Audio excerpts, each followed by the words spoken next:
The conference table, my business, 43 years of my life. The mediator's pen stopped moving, and I watched my brother's smile fade for the first time in 6 months. That morning started like any other court day. I'd been in mediation for 3 weeks, listening to my younger brother Marcus explain why he deserved half of Morrison Custom Carpentry, the business I'd built from nothing while he was getting his 3rd degree in Vancouver. The mediator, Diane Chen, seemed sympathetic to his case. Too sympathetic. I'd later find out why, but I'm getting ahead of myself. Let me take you back to where this really began. Not 6 months ago when Marcus filed his lawsuit. Not even 3 years ago when our father died. This started 43 years ago, in 1982, when I was 21 years old and stupid enough to believe that hard work and family loyalty meant something. I'd just finished my apprenticeship as a carpenter in Calgary. Dad worked at the oil refinery. Mom was a school secretary. We weren't poor, but we weren't comfortable either.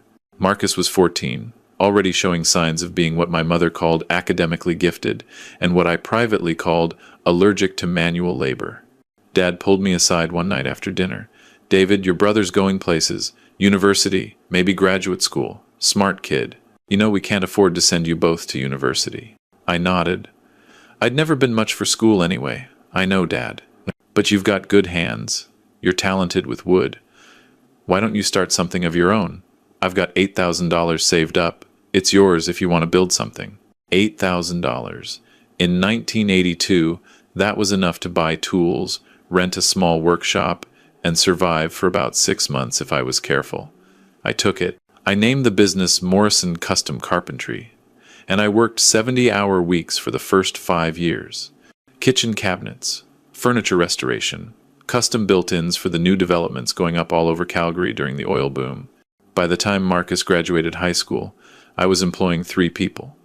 By the time he finished his first degree at UBC, I had 12 employees and had just landed my first commercial contract. By the time he got his PhD in economics, I'd built Morrison Custom Carpentry into the premier renovation and custom carpentry business in Calgary, with 42 employees and annual revenue of $4.8 million. Marcus became a professor. Economics, ironically.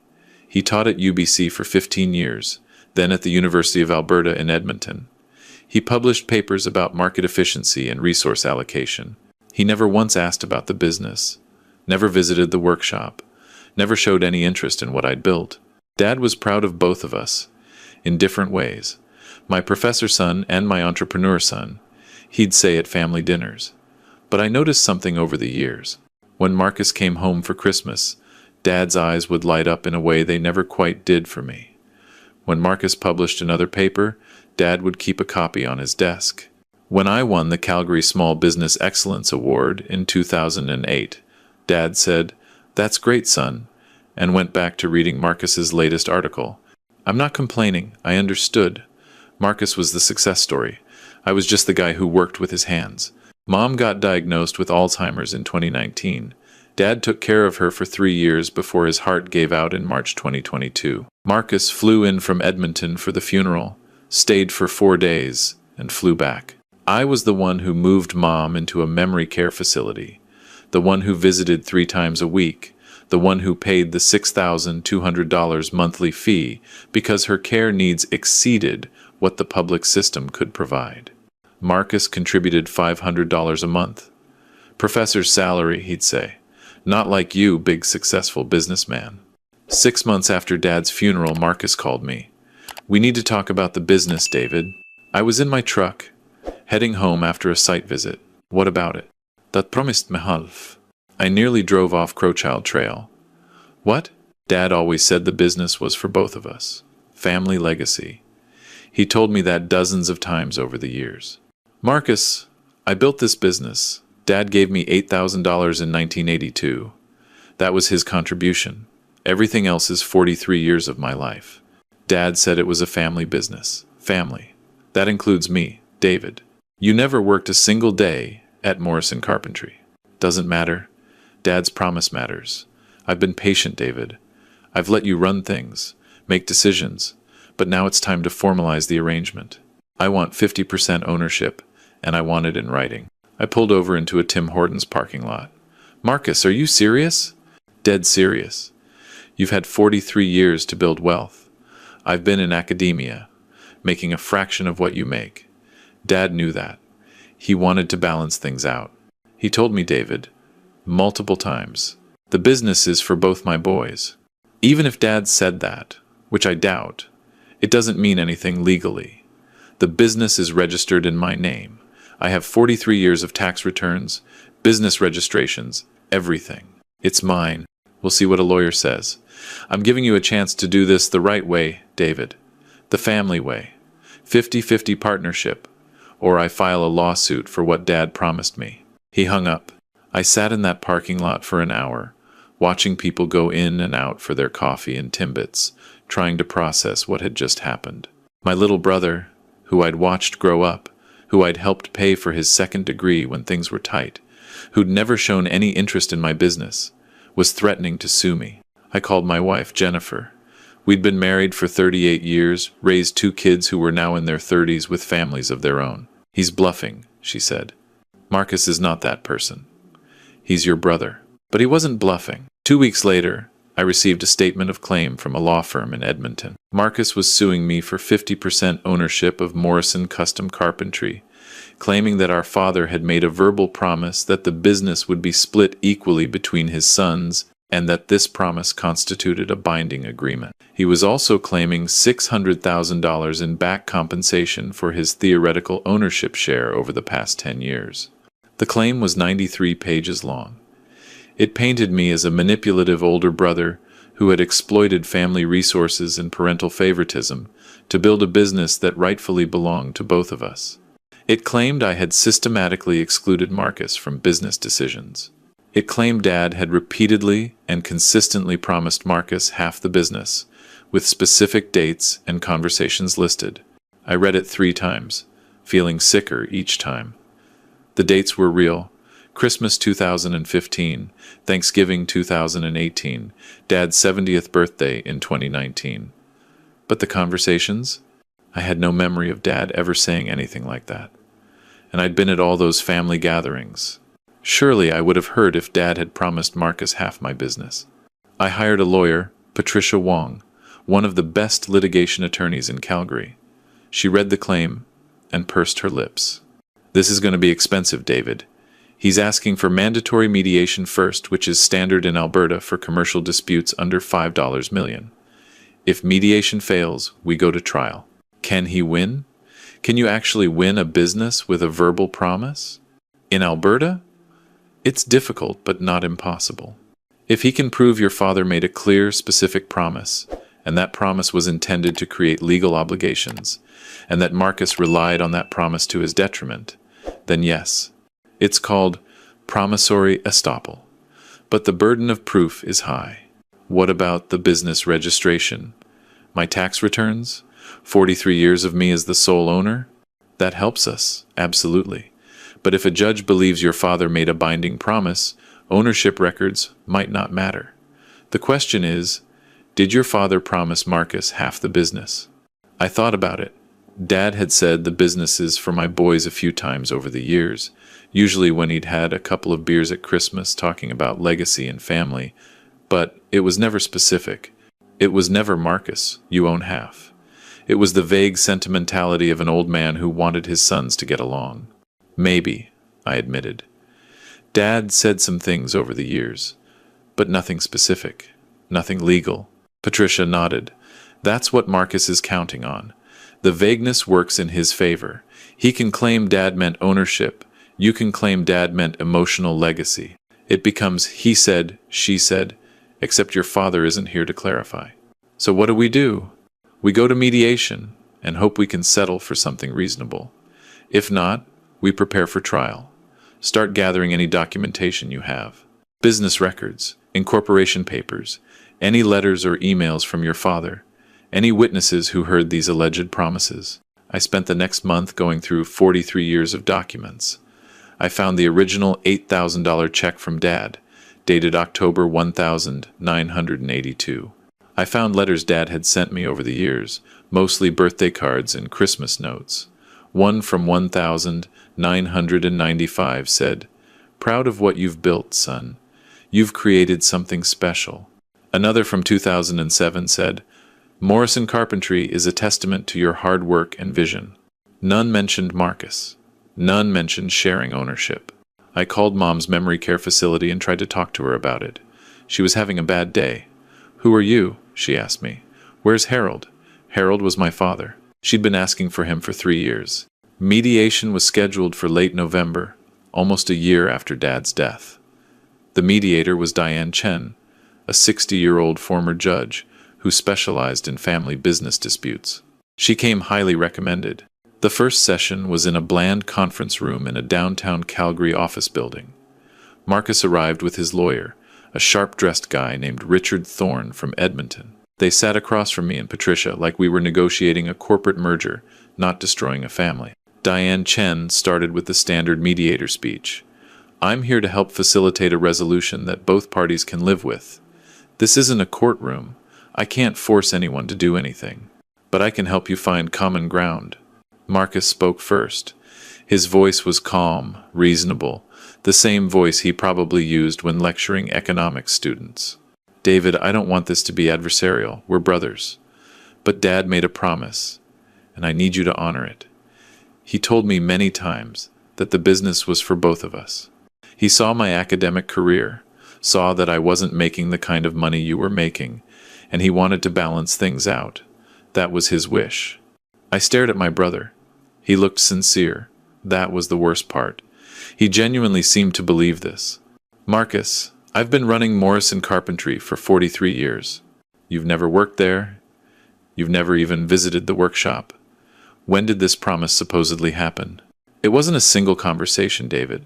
It was years of conversations.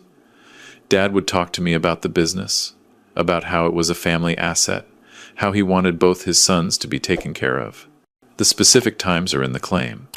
Christmas 2015, he sat me down and said, Marcus, don't worry. The business will be there for you. David knows it's for both my boys. Thanksgiving 2018, same thing. His 70th birthday, he said it again. I was at all those events. I don't remember Dad saying that. You were busy talking to Jennifer's family or dealing with the kids. These were private conversations, David, father and son. Diane Chen intervened. Let's focus on finding a solution. Marcus, what would a fair resolution look like to you? 50% ownership, formalized in legal documents. I'm willing to let David continue as CEO and handle day-to-day operations. I don't need to be involved in management. But I want my ownership stake recognized, and I want to start receiving 50% of the profits. Patricia jumped in. That's absurd. Morrison Carpentry generates roughly $800,000 in annual profit. You're asking for $400,000 a year for doing absolutely nothing? I'm asking for what my father promised me. I found my voice. Even if Dad said something like that, which I'm not conceding, wouldn't it make more sense to interpret it as me helping you out if you ever needed it, not literally giving you half the business? Marcus shook his head.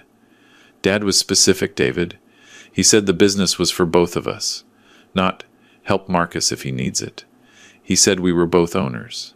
The first mediation session ended with no progress. Diane Chen scheduled 2 more sessions over the next month. Between sessions, I couldn't sleep. I'd lie awake at night, staring at the ceiling, thinking about those family gatherings Marcus had mentioned. I tried to remember Dad's exact words. Had he said something that could be interpreted as a promise?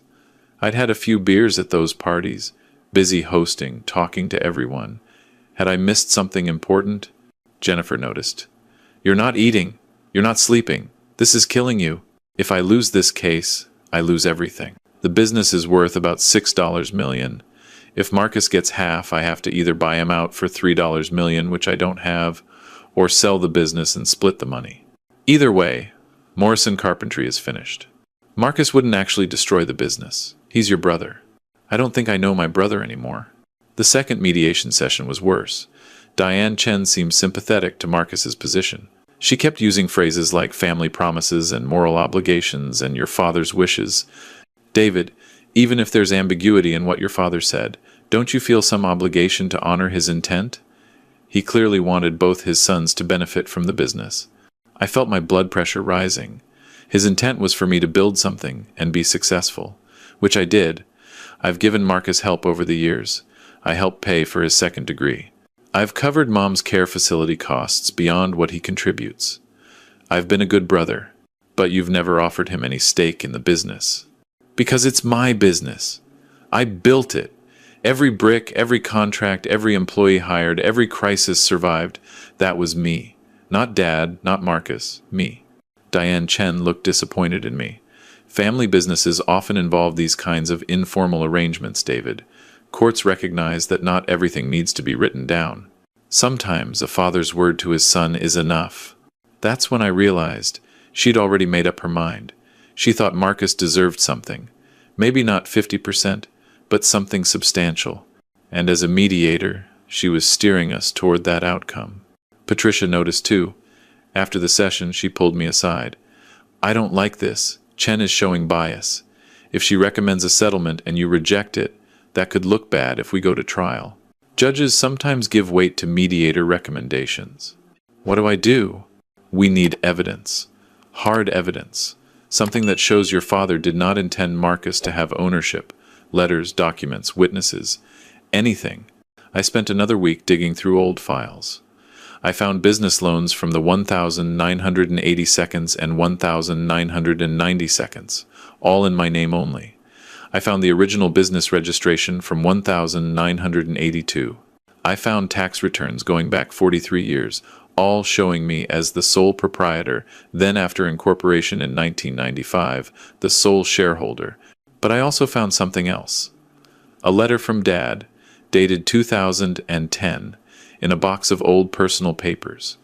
It was addressed to me, handwritten in Dad's messy scrawl. David, just wanted you to know how proud I am.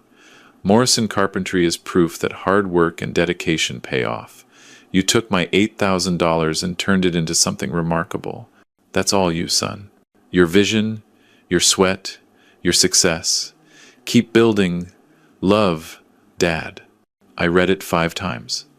That's all you, son. Your vision, your sweat, your success. Not your and Marcus's success. Not our family business. Your success. I brought the letter to Patricia. She smiled. This is good, David. This is very good. It shows your father viewed the business as yours, not as a family asset. The third mediation session was scheduled for December 15th, 2 weeks before Christmas, 1 year and 9 months since Dad died. That morning, I arrived early. I sat in my truck in the parking lot, holding Dad's letter in my hand. I thought about calling Marcus, trying one more time to reason with him before we went inside. But what would I say? We'd already said everything. I walked into the conference room. Marcus was already there, looking confident. Richard Thorne was reviewing some documents. Diane Chen was setting up her laptop.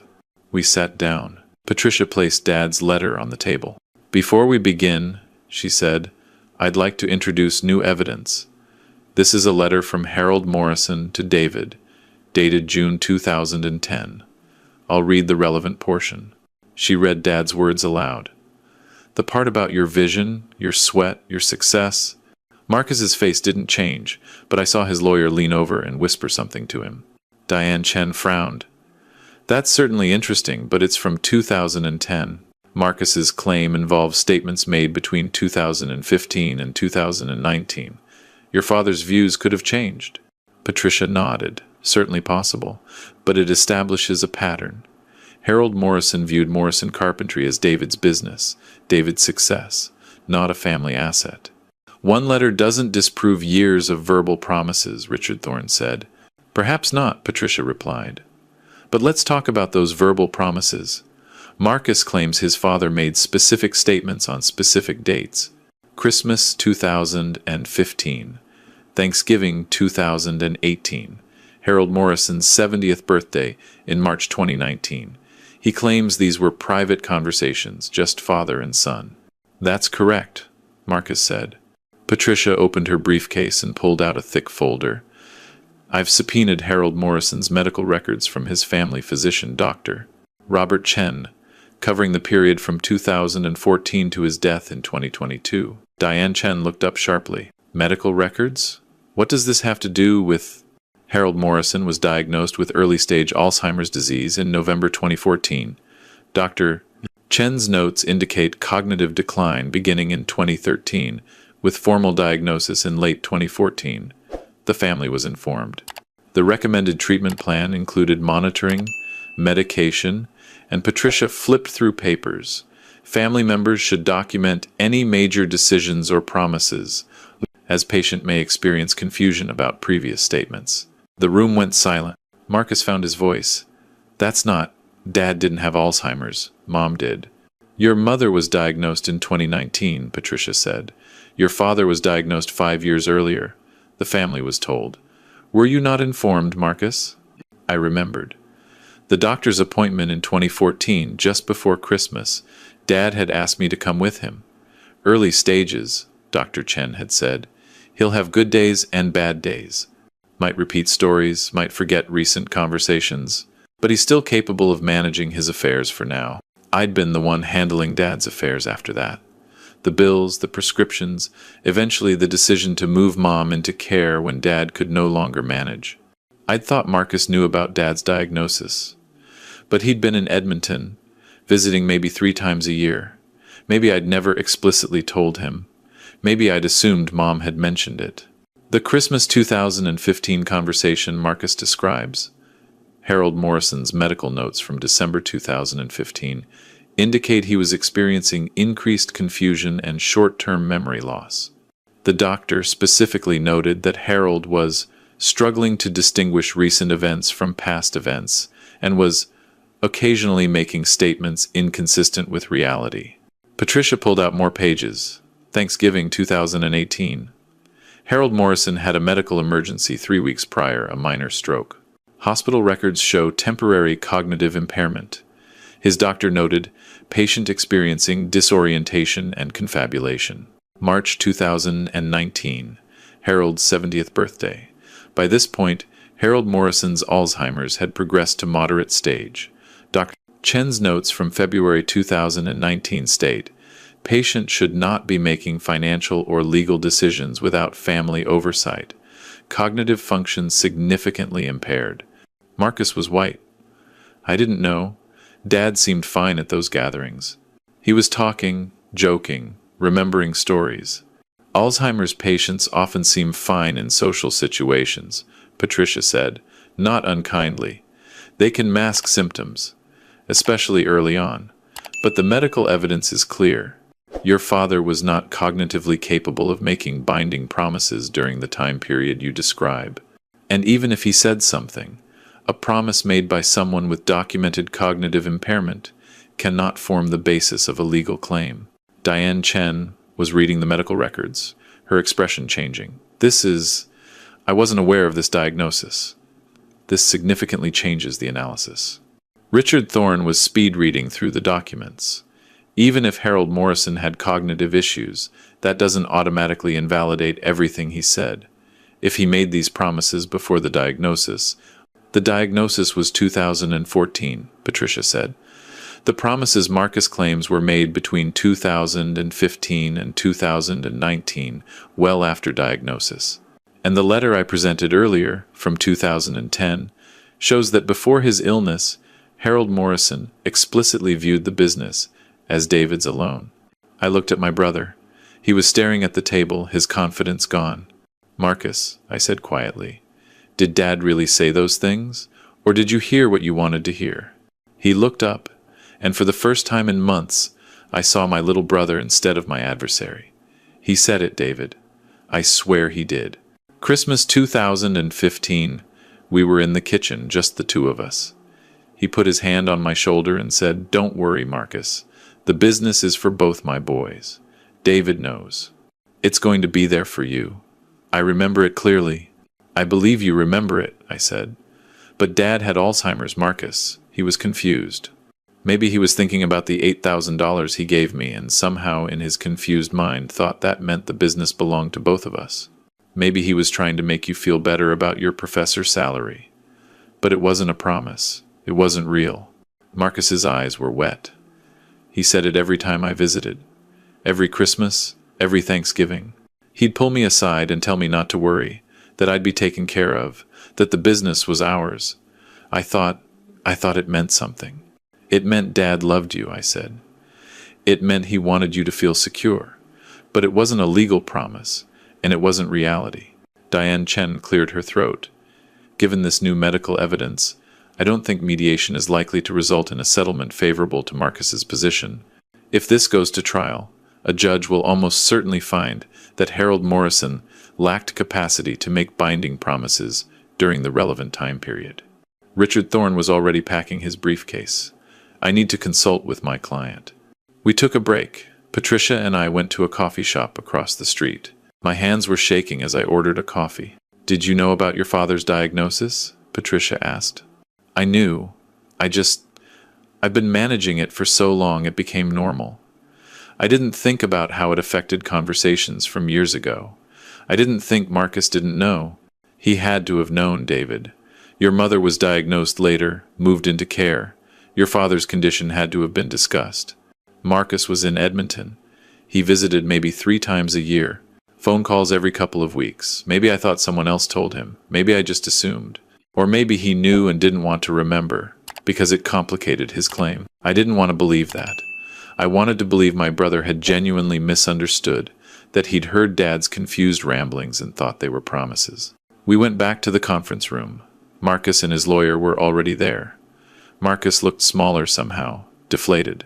Richard Thorne spoke first. In light of the medical evidence presented, we're prepared to discuss a settlement. Marcus is no longer pursuing an ownership claim.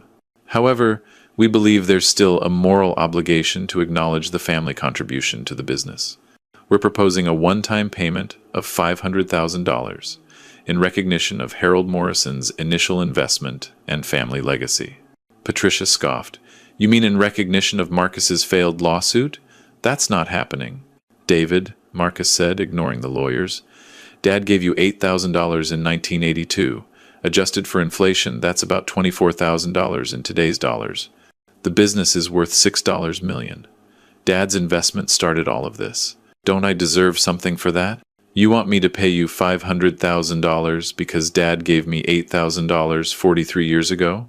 Money I paid back 100 times over in helping you with your education, in covering Mom's care costs, in being the son who actually stayed in Calgary and looked after our parents? I want recognition that this isn't just your success. It's built on family support. Every business is built on family support. Every success story starts with someone helping someone else. But that doesn't mean you own my business. Diane Chen tried to mediate. Perhaps a smaller amount? A gesture of family goodwill? I felt something snap inside me. No. Everyone looked at me. No, I repeated. I'm not paying Marcus anything. Not $500,000, not $50,000, not $5,000. You know why? Because this lawsuit has cost me over $80,000 in legal fees so far. It's cost me sleep, stress, and nearly a year of my life. It's damaged my relationship with my brother, maybe permanently. And for what? Because Dad, in his confusion, said some vague things about family that Marcus twisted into a claim of ownership. I pulled out my phone and opened my banking app. You want to talk about family contribution? Let's talk numbers. 2019 to 2025, Mom's memory care costs $446,400. I paid $400,000 of that. You paid $36,000. That's money I pulled out of the business, out of my own retirement savings, to care for our mother while you sent your $500 monthly check and visited twice a year. I scrolled through more records. Your second master's degree, $1,994 to $1,996. When your funding fell through, I loaned you $18,000. You paid back $5,000. That was 30 years ago, Marcus. I never asked for the rest. David, Marcus started. I'm not done. 2008, when you were between academic jobs and couldn't make your mortgage payment? I sent you $12,000. 2015, when your car died and you needed a down payment on a new one? $6,000. 2020, during COVID, when the university cut your salary by 20%, I sent you $1,500 a month for 8 months. That's $12,000 more. I put my phone down. I've given you over $450,000 over the past 30 years, Marcus. Some as loans you never repaid, some as gifts. I never kept a ledger. I never asked for it back, because that's what family does. But now you're sitting here demanding $500,000 more because Dad's Alzheimer's made him say confused things about a business you've never contributed to? The room was silent. Marcus's voice was barely a whisper. I didn't remember all that. Of course you didn't, because I never made you remember. I never held it over your head. I helped because you're my brother, but apparently that means nothing to you. Richard Thorne stood up. I think we're done here. Marcus, we should discuss your options. There are no options, Patricia said. If you proceed to trial, David will present the medical evidence, the business records, and documentation of his financial support to Marcus over decades. No judge in Alberta will rule in your favor. You'll lose, and you'll be responsible for David's legal costs, which are currently $87,000 and climbing. Marcus stood up slowly. He looked at me, and I saw my little brother again, 14 years old, looking up to me. I'm sorry, David. I don't know what I thought. Dad said those things, and I wanted them to be true. I wanted there to be something for me, some security beyond my professor pension. I wanted to matter in the family business. You could have just asked, Marcus. If you'd come to me and said, David, I'm struggling, can you help? I would have helped. I always have. But you didn't ask. You demanded. You swed me. I know. He looked at his lawyer. Richard, withdraw the lawsuit. It's over. Marcus, I'd advise you to. It's over. My brother's right. I let Dad's confused ramblings become something they weren't. I convinced myself I deserved half of something I never built. He looked back at me. I'm sorry, David. I don't expect you to forgive me. I just want you to know I'm sorry. He walked out. Richard Thorne gathered his papers and followed. Diane Chen looked uncomfortable. I apologize, David. I should have investigated the family circumstances more thoroughly before forming initial impressions. I nodded. She left.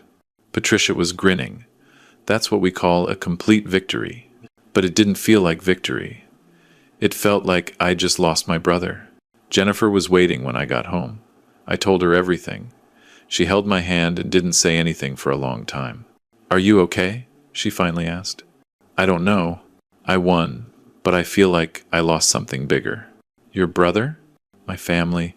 Dad's gone. Mom doesn't remember who I am half the time, and now Marcus and I don't know if we can come back from this. He apologized. He apologized after his lawyer told him he couldn't win. That's not real remorse. That's just accepting defeat. Jennifer squeezed my hand. People are complicated, David. Maybe Marcus really did misunderstand. Maybe Dad's Alzheimer's created this whole situation. Maybe your brother isn't a villain, just someone who made a mistake. I thought about that for days. Christmas came. Marcus didn't call. I didn't call him either. I sent him a card, just like I'd done every year since we were kids. He didn't send one back. 3 weeks later, I got a letter, handwritten, on Marcus's university letterhead. David, I know you probably don't want to hear from me. I've been doing a lot of thinking since the mediation ended. I talked to my therapist, to some colleagues who are also family dispute mediators, trying to understand what happened. I think I created a narrative in my head based on Dad's confused statements, and I convinced myself it was real because I wanted it to be real. I wanted to feel like I mattered, like I was part of your success. That was selfish and wrong. I should have been proud of you, should have celebrated what you built, instead of trying to claim credit for it. I don't expect forgiveness, but I want you to know I'm in therapy. I'm working on understanding why I did this, and I'll spend the rest of my life regretting that I hurt you. If you ever want to talk, I'm here. Your brother, Marcus. I read the letter 3 times. I showed it to Jennifer. What do you think? I asked. I think he means it. I think he's horrified by what he did and he's trying to make amends. Is sorry enough? I don't know. That's up to you. I didn't call Marcus. Not that day, not that week, but I kept the letter. 2 months later, in March 2025, I got a call from the memory care facility. Mom had passed away peacefully in her sleep. I called Marcus. He answered on the first ring. David? Mom died this morning. Silence. Then, I'll be there tomorrow. What do you need me to do? We planned the funeral together, We divided the tasks. I handled the funeral home and service arrangements. He handled the obituary and contacted relatives. We were efficient, professional, like business partners. We didn't talk about the lawsuit. At the funeral, Marcus sat next to me. During the eulogy, he started crying. I put my hand on his shoulder, the way Dad used to do to both of us when we were kids. After the service, we stood together by Mom's casket. "I'm sorry," Marcus said, "not just for the lawsuit, for everything, for not being here more when Mom was sick, for not helping more with Dad, for being the son who left and expected you to handle everything. I don't want to talk about the lawsuit today, Marcus. I know. I need you to know. I regret it. I regret all of it." We buried Mom next to Dad at Queen's Park Cemetery in Calgary, the same cemetery where we'd buried grandparents, aunts, uncles, family land, Jennifer called it. A week later, Marcus called me. "Can we have coffee? Just talk?" We met at a Tim Hortons, the same chain where I'd sat a year earlier, processing his lawsuit. We ordered coffee and sat across from each other. "I've been thinking about Dad's letter," Marcus said, "the one from 2010. Your vision, your sweat, your success. That's what it said, right?" "Yeah." "He was right. It was all you. And I tried to take that away from you because I was jealous." I stirred my coffee. "Why were you jealous? You had a good career, a good life." "I was the smart son, the educated one, the one who was supposed to do great things. But you're the one who built something real, something that employs people, that creates value, that will exist after you're gone. I wrote papers that 12 people read. You built Morrison Carpentry. Your papers mattered, Marcus. You taught hundreds of students. It wasn't enough. It was never enough." And when Dad started getting confused, started saying things about the business being for both of us, I latched onto it. I created this whole story in my head where I deserved half because Dad had always wanted to balance things between us. It was delusional. Maybe not delusional, maybe just human. Marcus looked at me. "Can we start over? Not forget what happened, but start building something new? I don't want to lose my brother over this."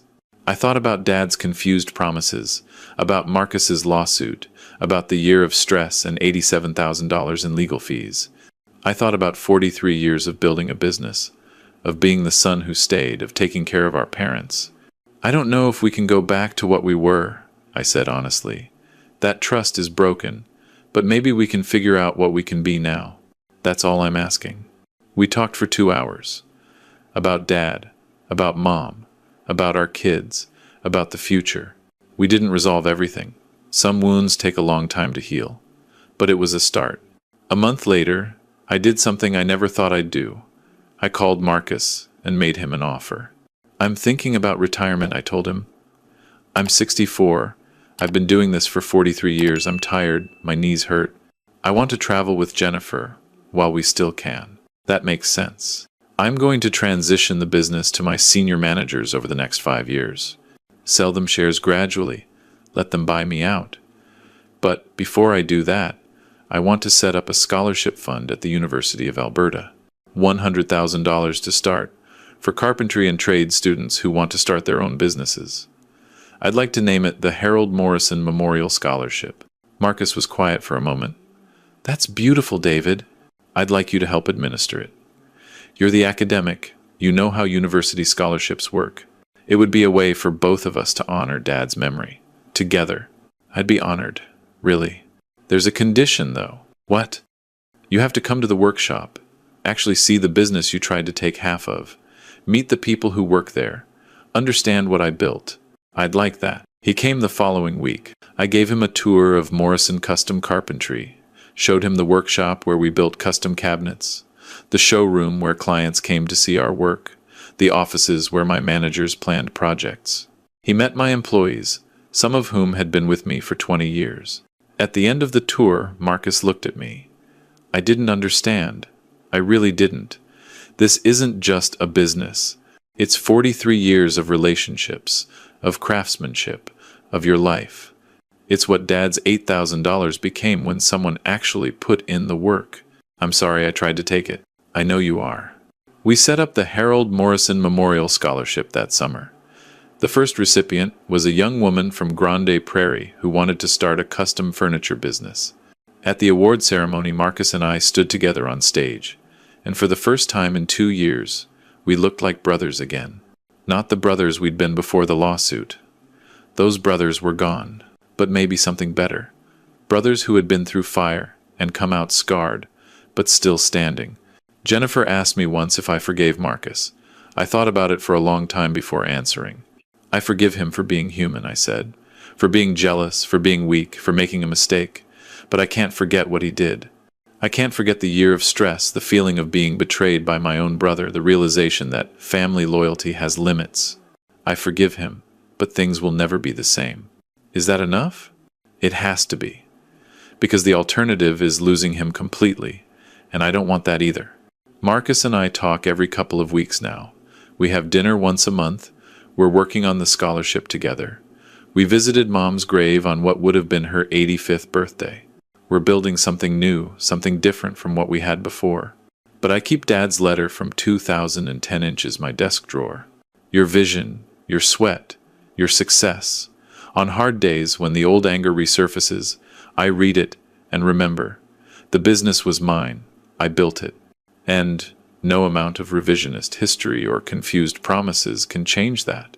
Morrison Custom Carpentry will be sold to my managers in 2030. I'll retire, travel with Jennifer, spend time with my grandchildren. The business will continue under new ownership, new vision. That feels right. And Marcus will be in my life, in whatever capacity we can manage. Not as close as we once were, but not completely lost either. Somewhere in between. Because that's what family is, in the end.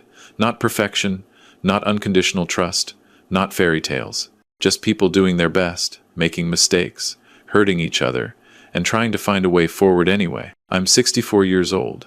I've built a business, raised a family, and survived a lawsuit from my own brother. I've learned that documentation matters more than trust, that family promises need to be in writing, and that forgiveness doesn't mean forgetting. But I've also learned that people are complicated, that motivations are tangled, and that sometimes the villain in your story is just your confused little brother who made a terrible mistake.